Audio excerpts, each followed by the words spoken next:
I'm Karen Stinson, and I'm going to be talking about Jesus Christ, the name above all names. According to Philippians 2:9, therefore God has highly exalted him and bestowed on him the name that is above every name. What does a name mean anyway? Let's take, for example, how about the name Karen? Back in the 1950s, Karen meant this. The adorable little Mouseketeer Karen, Cubby's dancing partner on the Mickey Mouse Club. Now, Karen means this. A mean, racist, middle-aged bundle of nastiness who's ready to summon the manager at a moment's notice.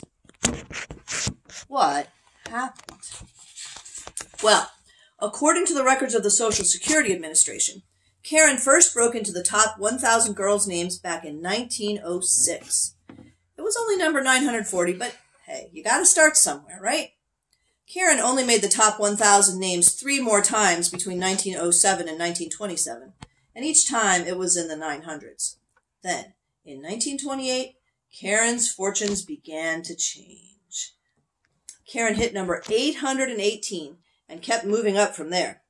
It dramatically increased in popularity in the 1930s, and by 1941, Karen had the coveted honor of being among the top 20 girls' names.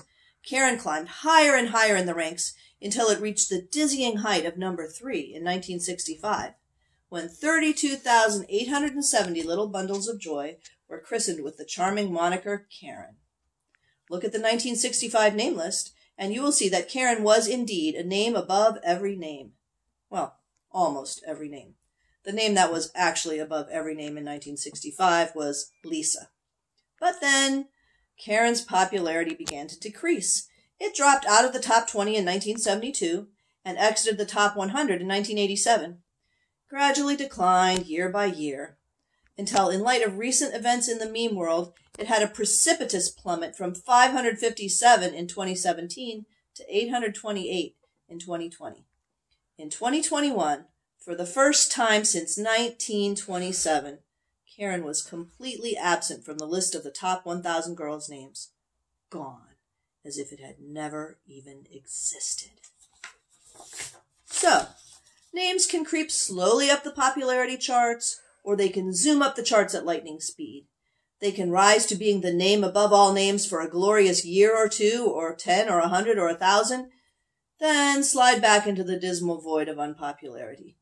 For example, in 1906, the year Karen first broke into the top 1,000 names, the top 20 girls' names included such charming gems as Mildred, Ethel, Gladys, and Edna, names that possibly might rank even lower than Karen on the ugliness scale today. On the other hand, parents in 1906 would surely have been less than thrilled by some of the current top 20 girls' names, such as Harper, Scarlett, and Luna, which modern ears find so pleasing. Because ultimately, whether Karen means this or this is really just a matter of opinion. But Jesus' name is above every name in a totally different way. He's not participating in a popularity contest. He's not ranked on a chart. His exalted status has nothing to do with anyone's opinion.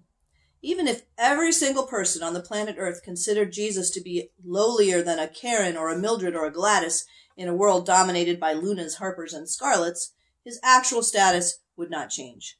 We can feel concerned, and rightly so, about Jesus' decline in popularity in many sectors of our society today, and we should be concerned because we want people to know and love Jesus.